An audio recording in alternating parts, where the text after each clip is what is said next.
She thanked another man at her birthday party. I took back my gift and walked out. 3 days later, our son collapsed. The blood test that saved his life destroyed mine.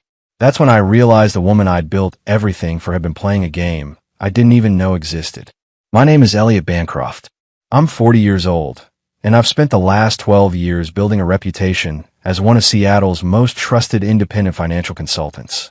My clients are the kind of people who don't ask how much something costs because they already know they can afford it. Tech executives, real estate moguls, a couple of minor celebrities. I'd worked my tail off to get there, and I'd done it with integrity. That word meant something to me. Used to, anyway. My wife Tasha is 35, gorgeous in that effortless way that makes other women hate her, and men stumble over their words. She runs a social media marketing agency that's been blowing up over the past 2 years. Brand partnerships, influencer campaigns, the whole 9 yards. Her Instagram alone has over 200,000 followers. She's the kind of woman who walks into a room and owns it within 5 minutes. We met at a charity gala 9 years ago. I was there representing a client. She was running the event's digital campaign. She had this laugh that could cut through a crowded room, and when she turned those green eyes on me, I was done for. We got married 18 months later in a ceremony that got featured in Seattle Bride magazine. 3 years ago, our son Leo was born. Watching him take his first breath was the proudest moment of my life. I'd never felt more like a man than I did holding that tiny human, knowing I'd do anything to protect him. But marriage is like a building, isn't it? You can have the prettiest facade in the world, but if the foundation's rotting underneath, eventually the whole thing comes down. Last month was Tasha's 35th birthday. She wanted to go big, so we rented out the rooftop terrace at the Edgewater.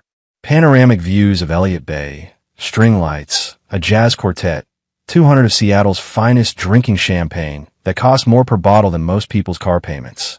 I'd spent weeks planning it, making sure every detail was perfect.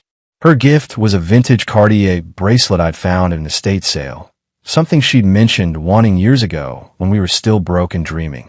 When it came time for the toast, Tasha stood up with a champagne flute in her hand.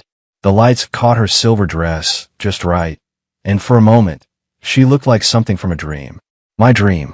I want to thank someone special, she said, smiling that megawatt smile. Someone who's been there for me, believed in me, pushed me when I needed it most. I was already smiling, ready for that moment of public affection. Then she turned and looked at him.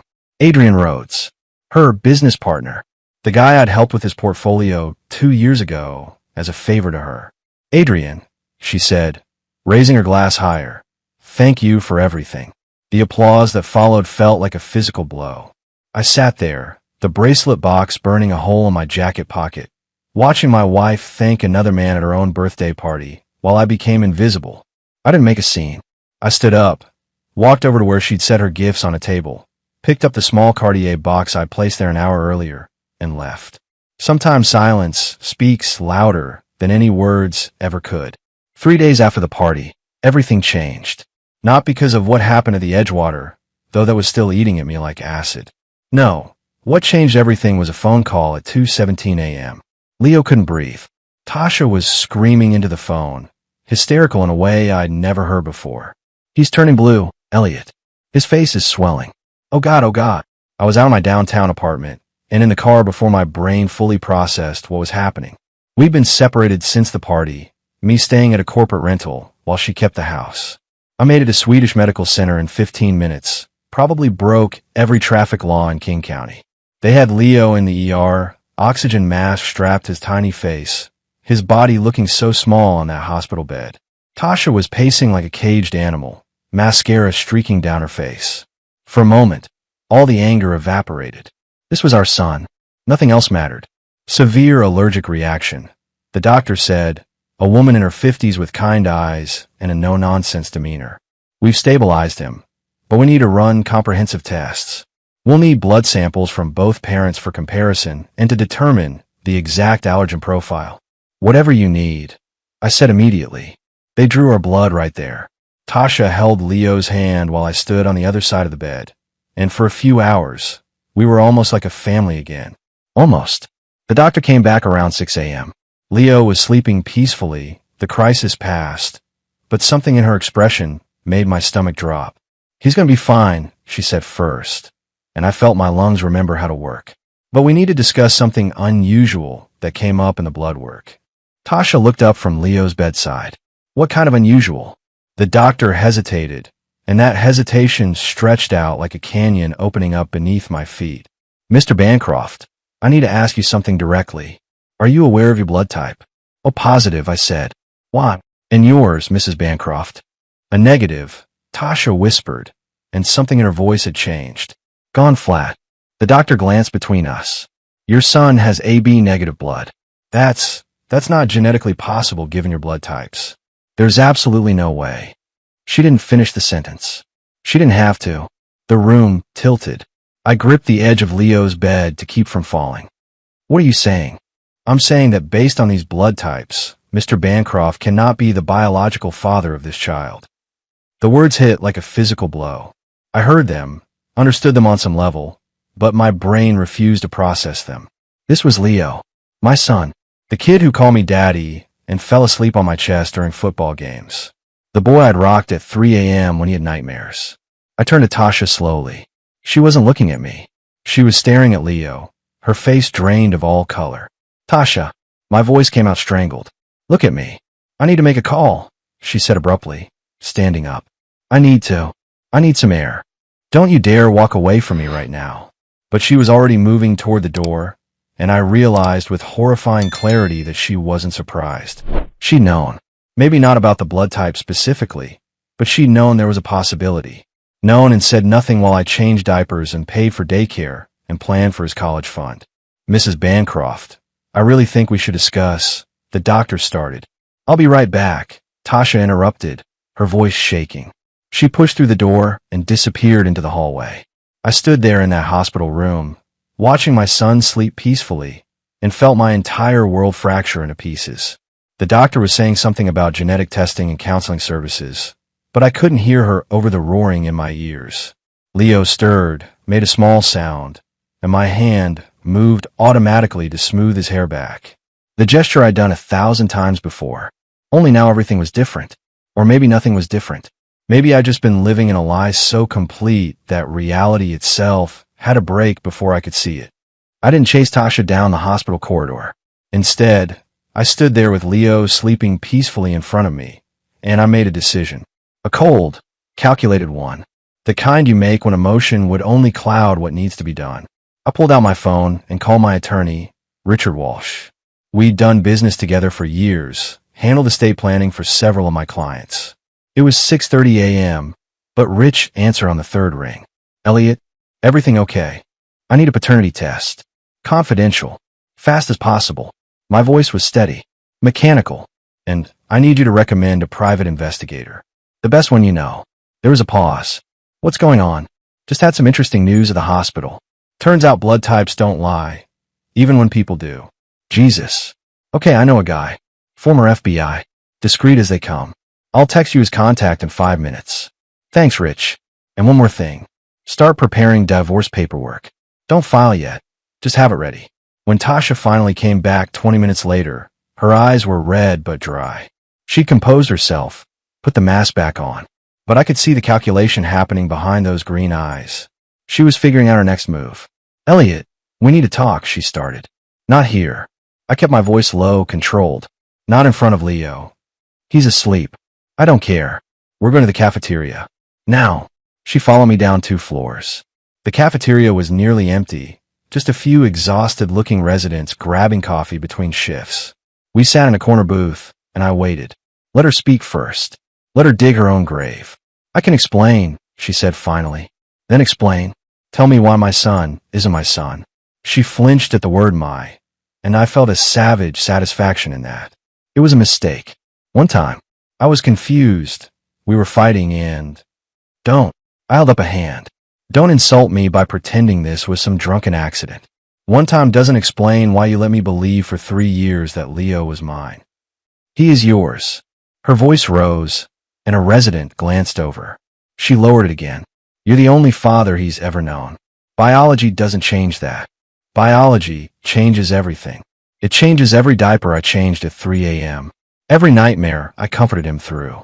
Every dollar in his college fund. You turned my love for that boy into a weapon against me. That's not fair. Fair. I leaned forward. You want to talk about fair?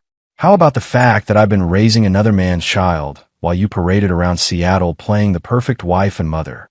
How about the fact that you thanked your business partner, your affair partner, at your own birthday party, while I sat there like an idiot? Her face went white. Adrian and I, we're not. Save it. I'm getting a paternity test. A legal one that'll hold up in court. And depending on what else I find, you might want to start thinking about getting your own attorney. You're going to use Leo as a pawn? Really, Elliot? That's the kind of man you are. I stood up slowly, looking down at her. I'm the kind of man who spent 3 years being a father to a child who deserved one. But I'm also the kind of man who doesn't let betrayal slide just because it comes wrapped in a pretty package. You wanted to play games? Fine. But understand this. I don't lose games. I end them. I walked away, leaving her sitting there with her practiced tears and her hollow explanations. The PI's name was Thomas Grant. By noon, he'd already started surveillance on Tasha and Adrian. By the end of the week, I'd have my paternity results. And by the end of the month, I'd know exactly how deep this rabbit hole went. Because if there's one thing I learned building my career, it's this. Information is power. And I was about to become very, very powerful. Derek Fisher showed up at my apartment that evening unannounced. We'd been friends since freshman year at UW, roommates for 3 years, best man at each other's weddings. He was one of maybe 5 people I trust with my life. The look on his face when I opened the door told me he already knew something. You look like hell, he said, pushing past me with a 6-pack of beer. Thanks for the observation. We sat on my rental's sad excuse for a balcony, looking out over downtown Seattle. The Space Needle glowed in the distance. All those tourists up there thinking Seattle was romantic. They didn't know anything. Derek cracked a beer, handed it to me. Heard about Leo. Is he okay? Physically? Yeah. The rest of it. I took a long drink.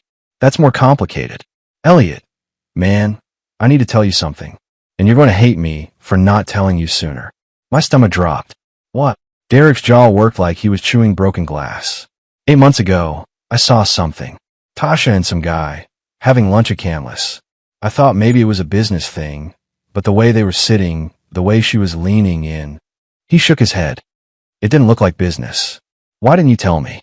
I tried to. His voice broke. I came by her office the next day, ready to lay it all out. But Tasha was there.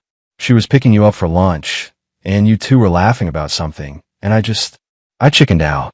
I want to be angry. Part of me was. But I could hear the guilt eating at him. That's not all, is it? Derek set his beer down, leaned forward with his elbows on his knees. 2 weeks later, Tasha showed up at my place. You were in San Francisco for that tech conference. She said she wanted to talk about what I'd seen. And she told me she knew I'd spotted her with Adrian. Said it was innocent, but admitted it looked bad. Then he stopped, his hand shaking slightly. Man, this is going to sound insane. Just say it. She came on to me. Hard.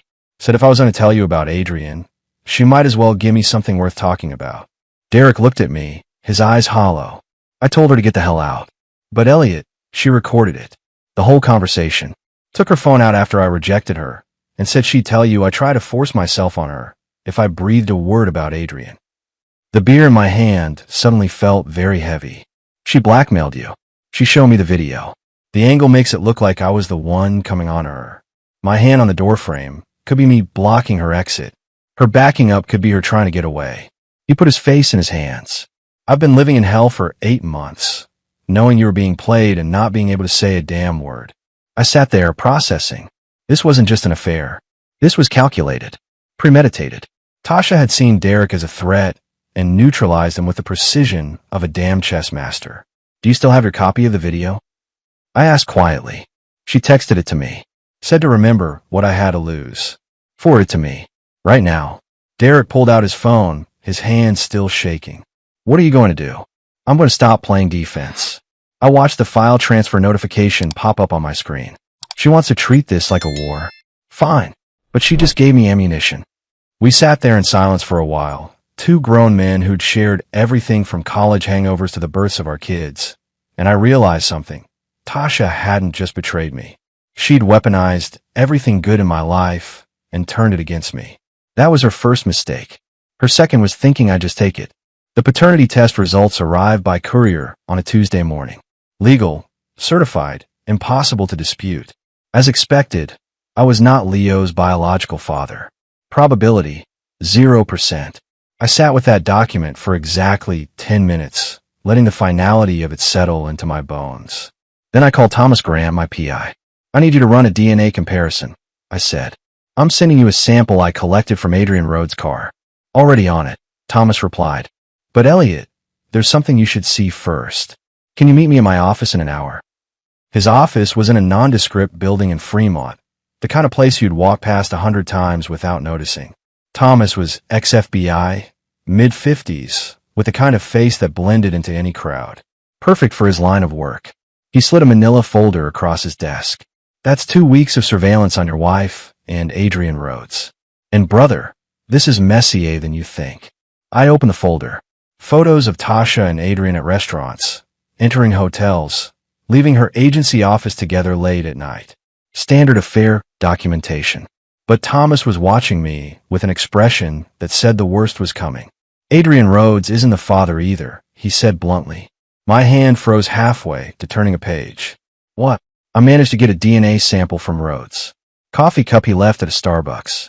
Ran it against Leo's hospital blood work that you provided. Thomas leaned back in his chair. He's not a match. Not even close. The room tilted slightly. Then who? That's where it gets interesting. I pulled your wife's financial records, the ones you authorized me to access. Found some unusual charges from about 4 years ago. Medical bills from a clinic in Portland. Fertility treatments, but not the kind couples do together. He slid another document across. Invoices from a sperm bank. Consultation fees for directed donor selection. My wife had been shopping for genetic material like she was picking out furniture. She went to a sperm bank. Not exactly. This clinic specializes in what they call discrete arrangements. Basically, wealthy women who want children but don't want the legal complications of a known donor. They select based on profiles, education, appearance, health history. The donors are anonymous, and the records are sealed tighter than Fort Knox. I stare at the papers, my mind struggling to process. So Leo's father is some anonymous donor she picked from a catalog. Looks that way. But here's the kicker. Thomas pulled out another photo. This is Dr. James Reinhardt. He runs the clinic. And this, he tapped another image, is him having dinner with your wife 3 months before Leo was born. Very friendly. Very familiar. You think the doctor is the father. I think your wife has a pattern of getting exactly what she wants by any means necessary. Whether Reinhardt is the biological father or just helped her navigate the system, I can't say without his DNA. But the timeline suggests she was planning this pregnancy very carefully, and you were never part of the actual equation. I sat back, feeling like I'd been punched. She created Leo specifically to trap me. Can't prove intent, but the evidence suggests she wanted a child on her terms, with genetics she selected, while maintaining the appearance of a traditional family. Thomas's expression was grim. The affair with Rhodes came later. I've got evidence of that starting about 18 months ago. My guess. Once she had the baby and the financial security of her marriage, she felt free to pursue what she actually wanted, which was Adrian. Among others, he slid over another stack of photos. Different men, different restaurants. Your wife has been very busy, Elliot. Rhodes is just the most consistent. I looked through the images, each one a hammer blow. Tasha laughing with a man at a wine bar. Tasha leaving a downtown apartment building at midnight. Tasha in a car with someone who definitely wasn't me or Adrian. How many? I asked quietly. That I can document. For different men over the past 2 years. But I've only been on this for 2 weeks. Given more time, there might be more. I closed the folder, my hand steady despite the rage building inside me. I need you to find out everything you can about that clinic and Dr. Reinhardt. If there's any way to identify Leo's biological father, I want it found. That's going to be nearly impossible with privacy laws. I don't care about impossible. I care about the truth. I stood up, straightening my jacket. And Thomas, I need you to document everything. Every affair, every lie, every manipulation. Build me a case so airtight that when this goes to court, she won't have anywhere to hide. What about Leo? Thomas asked. You know, a judge might still order you to pay support, given that you're on the birth certificate and have established paternity through care and provision. I know, and I'll deal with that if it comes. I headed for the door, then paused. But I'm not going to let her use that boy as a weapon against me anymore. She wanted to play games with people's lives? Fine. But she just lost the only person who was playing fair. 3 days later, I got a call from James Thornton, one of my oldest clients. He ran a tech startup worth about $50 million, and I'd been managing his personal investments for 6 years. Elliot, we need to talk. In person. Now. His tone set off alarm bells. What's wrong? Just get here. My office. 20 minutes. I made it in 15. James was pacing his corner office like a caged animal, his usually calm demeanor shattered. He shoved a printed email across his desk at me. Explain this. The email was professional, well-written, and completely devastating. It claimed I'd been accepting kickbacks from investment firms, steering clients toward funds that paid me under the table, and falsifying documentation to hide my tracks. The sender was anonymous, but the details were specific enough to sound credible.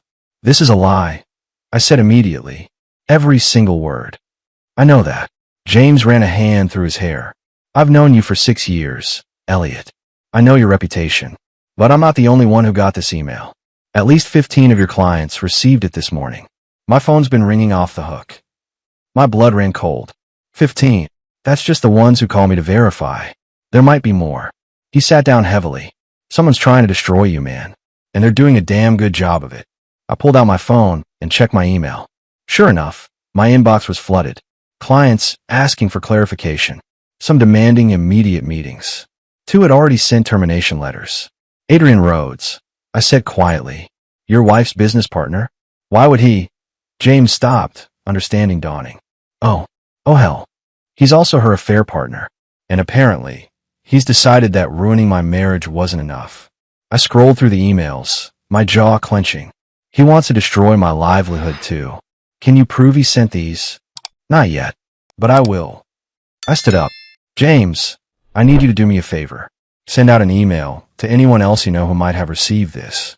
Tell them I'm aware of the accusations, and I'm pursuing legal action against the source. Tell them my records are open for independent audit by any CPA they choose. That's bold. That's confidence. Because every word in that email is fabricated, and an audit will prove it. I headed for the door. And James, thank you for calling me first instead of just believing it. You've earned that much. But Elliot, move fast. In this business, reputation is everything, and rumors spread faster than truth. I called Thomas Grant from my car. Adrian Rhodes just declared war. I need everything you can find on his business dealings, his finances, his emails. Everything. Already ahead of you, Thomas said. I've been monitoring his digital footprint since you hired me. And buddy, you're going to love this. Rhodes isn't exactly clean himself. He's been skimming from his own clients, hiding income from the IRS, and running what looks like a shell company in the Cayman Islands. Can you prove it? With about 2 more days of work? Absolutely. Then do it. Because I'm not just going to defend myself. I'm going to make sure everyone knows exactly who Adrian Rhodes really is. I hung up and drove straight to my office. My assistant, Jennifer, looked up with worried eyes as I walked in. Mr. Bancroft, we've had 17 calls this morning. Clients are. I know. Get me Richard Walsh on the phone, then draft an email for my approval. We're going on offense. By end of business that day, I contacted every single client personally, offered full transparency, independent audits, and legal recourse if anyone felt they'd been wronged. Not a single one of them could find any evidence to support the anonymous claims because there wasn't any. But more importantly, I filed a defamation lawsuit against John Doe with a subpoena for the email server records that would inevitably lead back to Adrian Rhodes. He wanted to play dirty? Fine. But he just made the mistake of targeting a man who built his entire career on trust, transparency, and documentation. And unlike him, I had nothing to hide. My mother called on a Thursday afternoon. I almost didn't answer because I knew what was coming. She'd been silent for 2 weeks since news of the separation hit the family grapevine, and that silence was more damning than any lecture could have been. Elliot, we need to talk about this situation with Tasha, she said, her voice carrying that particular tone of disappointment she perfected over 40 years of motherhood. There's nothing to talk about, Mom. She cheated. She lied about Leo's paternity. It's over. Marriage is a commitment before God, not something you throw away the moment it gets difficult. She paused, and I could practically see her sitting in her perfectly decorated living room in Bellevue, my father probably hovering nearby with his own opinions ready. Your father, and I think you're being hasty. Every marriage goes through rough patches. Rough patches? I laughed, the sound bitter even to my own ears. Mom, she let me raise another man's child for 3 years without telling me the truth. That's not a rough patch. That's betrayal on a fundamental level. That boy calls you daddy. Are you really going to abandon him because of biology? The words hit exactly where she intended. I'm not abandoning Leo, but I'm also not going to pretend that what Tasha did was acceptable just because it's uncomfortable for you to admit your daughter-in-law is a liar. Don't speak about her that way. Tasha made a mistake, yes, but she's been a good wife to you, a good mother. And right now, she needs support, not judgment. I stood up from my desk, paced to the window of my office. Outside, Seattle was doing its usual gray drizzle thing, perfectly matching my mood. Did she tell you about Adrian? About the other men? About the fact that she's been systematically draining our bank accounts to fund her affairs? Silence. Then, she explained that those were business expenses you misunderstood. Of course she did. I closed my eyes, forcing myself to stay calm. And you believed her. I believe in the sanctity of marriage. I believe that a real man doesn't walk away from his family the first time things get hard. Your father stuck by me through much worse, and we've been married for 43 years. Dad never had to question whether his children were actually his children. Biology isn't what makes a father, Elliot. Love is. Commitment is. And right now, you're showing Leo that love is conditional. That family can be discarded when it becomes inconvenient. The words burned because somewhere deep down, in a place I didn't want to examine too closely, they landed. I did love Leo. 3 years of midnight feedings and first steps and bedtime stories don't just evaporate because of a blood test.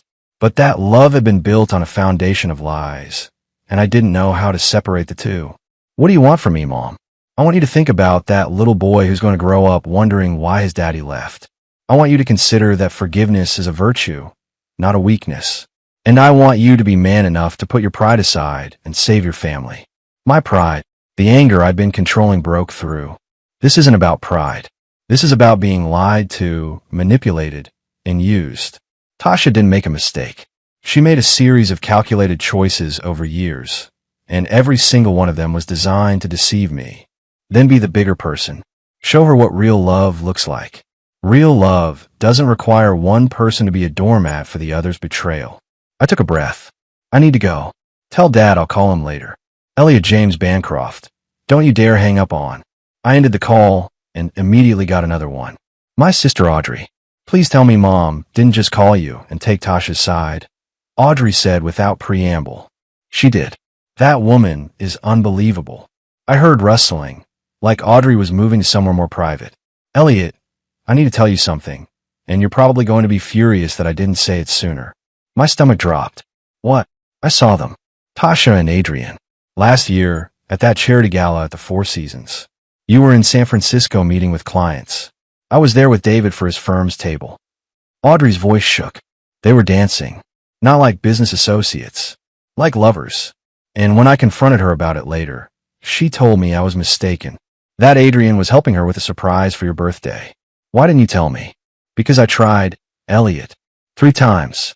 But every time I brought up anything negative about Tasha, you defended her so hard that I backed off. And then she started avoiding family gatherings where I'd be present. She knew I'd seen something, and she froze me out. Audrey's voice broke. I've been carrying this guilt for months, watching you with her, knowing what I knew and not being able to prove it without destroying your life. I leaned my forehead against the window, the cool glass grounding me.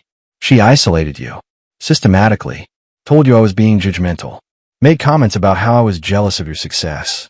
Little things that added up until you started pulling away from me too. She paused. I'm so sorry, Elliot. I should have fought harder to make you hear me. She's a professional manipulator. You're not the first person she neutralized. I told her about Derek, about the blackmail and the video, about how Tasha had turned anyone who might expose her into either an accomplice or a threat. My God, she's a sociopath. No, she's just someone who's very good at getting what she wants and doesn't care who she hurts in the process. I turned from the window. Audrey, I need you to do something for me. I need you to write down everything you remember about that night. Dates, times, what they were wearing, who else was there. Everything. For the divorce. For the truth. Because I'm done letting her control the narrative. After we hung up, I sat in the silence of my office and realized something. Tasha hadn't just betrayed me. She'd systematically dismantled every support system I had, one person at a time, until I was isolated enough to be controlled. My mother believed her lies. My sister had been silenced. My best friend had been blackmailed. She'd spent years building a cage around me, so perfectly that I hadn't even noticed the bars. But cages only work if you don't know you're in one. And now that I could see it clearly, I also saw the door. James Crawford's office called on a Monday morning with news that made my blood run cold. Mr. Bancroft, we need to discuss the paternity issue and its legal implications, his paralegal said. Can you come in this afternoon? I cleared my schedule and was there by 2 p.m. Richard sat across from me with the kind of expression lawyers get when they're about to deliver news that'll change your life, and not for the better. I've consulted with 3 family law specialists, he began, spreading documents across his desk. Washington state law is very clear on this issue, and I'm not going to sugarcoat it. You're legally obligated to continue supporting Leo, even though he's not mine, especially because you're listed on the birth certificate and have acted as his father for 3 years. Under Washington law, you've established paternity through your actions. The state presumes you're the father until you successfully disestablish paternity, and that window closed after 2 years. I stared at him. You're telling me I'm trapped. I'm telling you the law prioritizes the child's best interests over biological facts in cases like this. You've bonded with Leo, provided for him, acted as his parent. The court isn't going to penalize the child for the mother's deception. Richard pulled out a calculator. Based on your income and Washington's child support guidelines, you're looking at approximately $2,500 per month until Leo turns 18. That's over $500,000. $450,000, to be exact, plus potential contributions to college expenses if Tasha pursues that through modification later. He leaned back. I know this feels unjust, Elliot, and morally, you're absolutely right to be outraged. But legally, your options are extremely limited. There has to be something we can do. We can argue for reduced support based on her fraud and misconduct. We can push for joint custody so you're not paying support while being denied access. We can absolutely use her behavior to influence property division and alimony. He paused.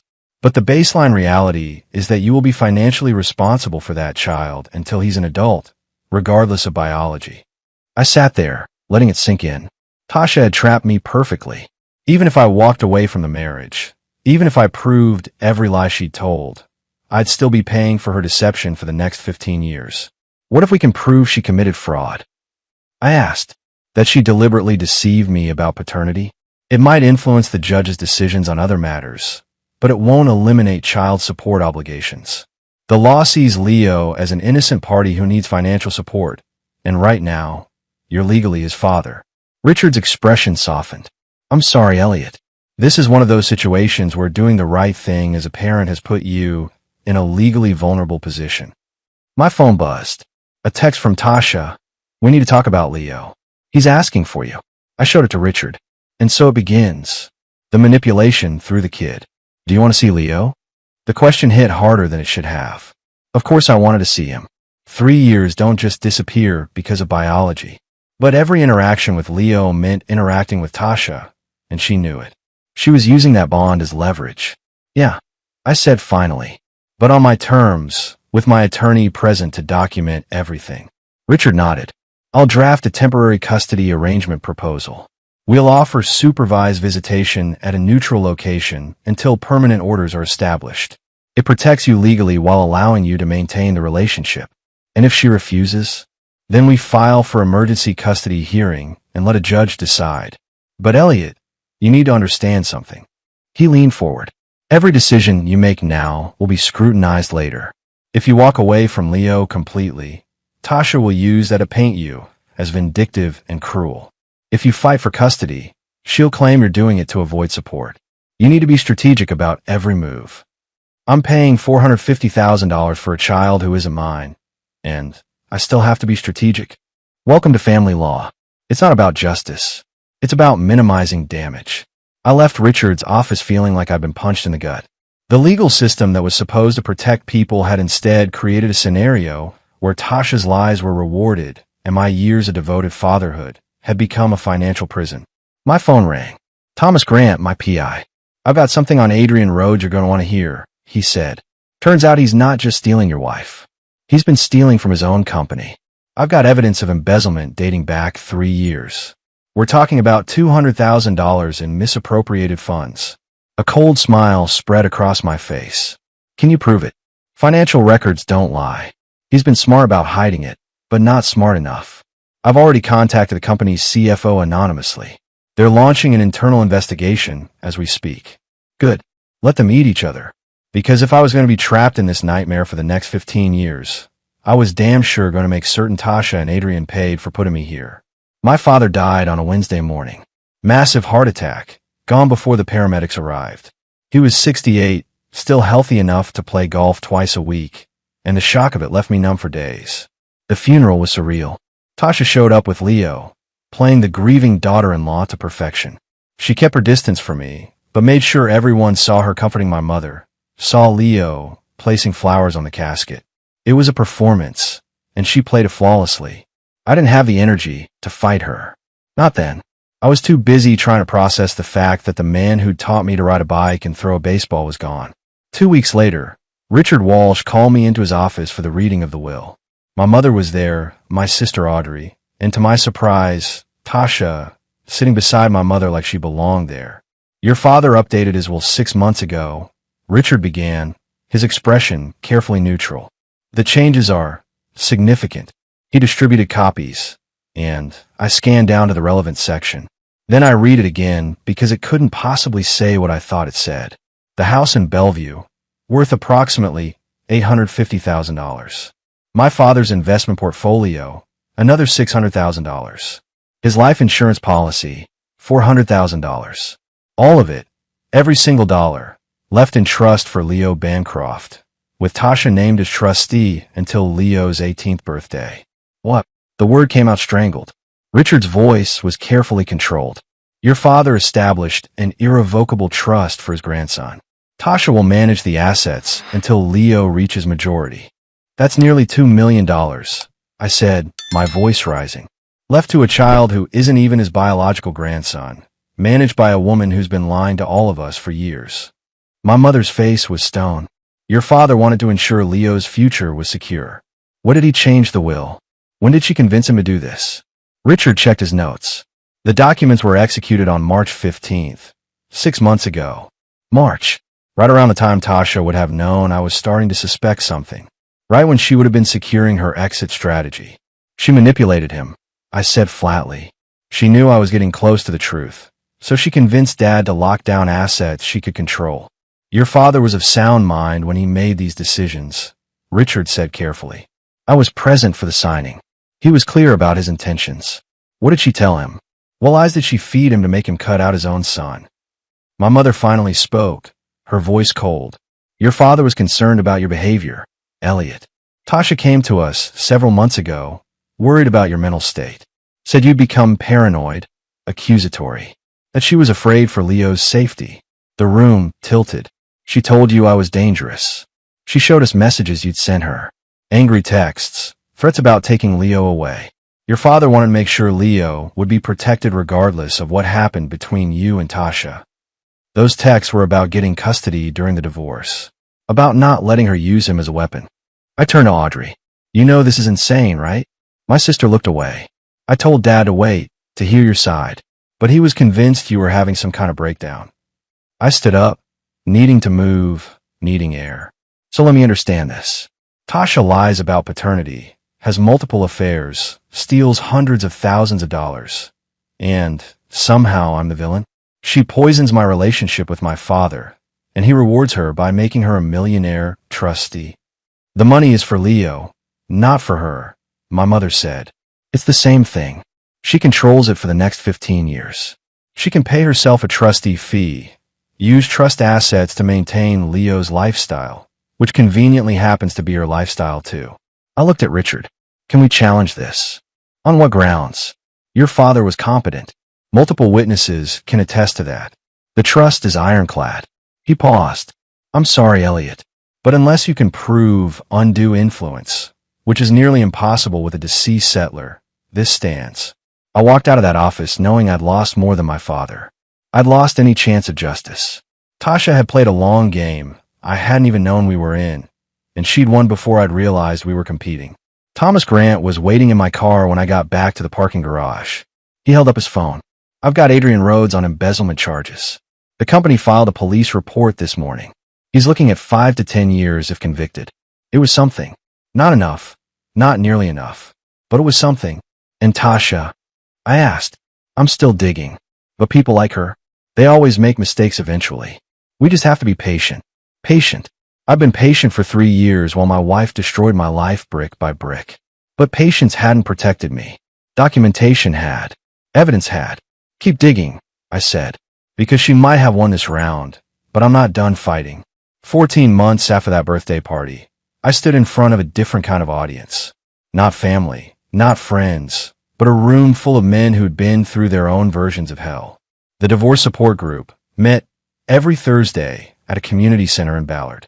20 guys, ranging from their 30s to their 60s, all trying to rebuild lives that had been shattered by betrayal, false accusations, or legal systems that didn't care about their stories.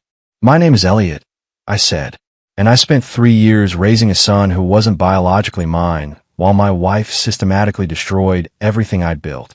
I told them about the hospital, about the blood tests that revealed the truth, about the friend who'd been blackmailed into silence, about the father who'd been manipulated into cutting me out of his will, about the $2,500 a month I'd be paying for the next 14 years for a child another man had fathered.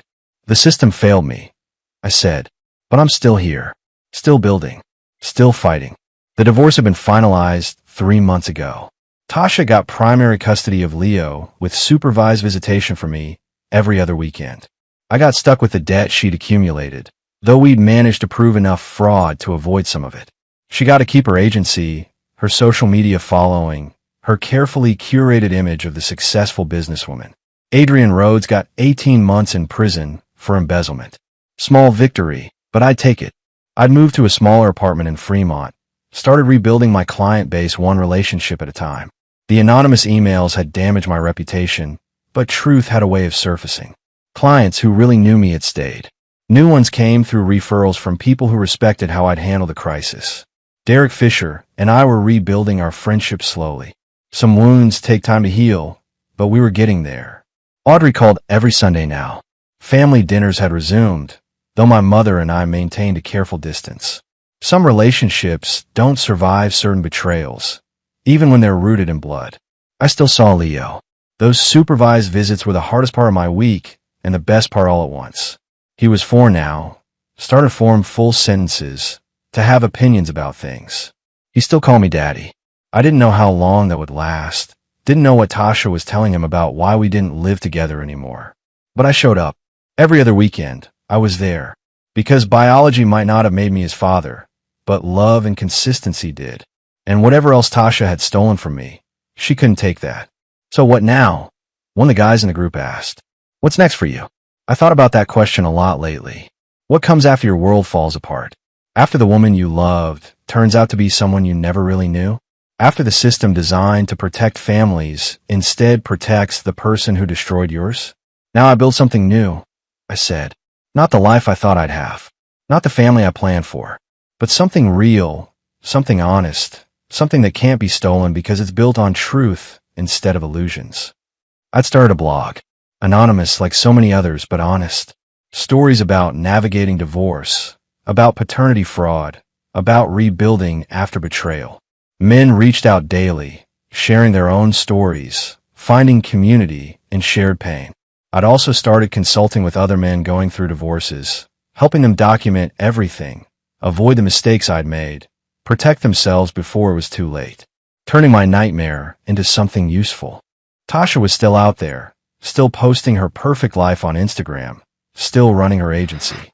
But I'd heard through the grapevine that clients were starting to ask questions, that her engagement numbers were dropping, that the polish was showing some tarnish. Karma works slowly sometimes. but works. As I left the support group that night, Derek was waiting outside. Beer? He asked. Yeah, beer sounds good. We walked through Ballard streets, past the breweries and restaurants full of people living their ordinary lives. And I realized something. I was going to be okay. Not today, maybe not for a while, but eventually. Because the strongest foundation you can build isn't made of money or status or perfect families. It's made of resilience, truth, and the refusal to let someone else's betrayal define your worth. Tasha had taken a lot from me, but she hadn't taken that. And in the end, that was the only thing that really mattered.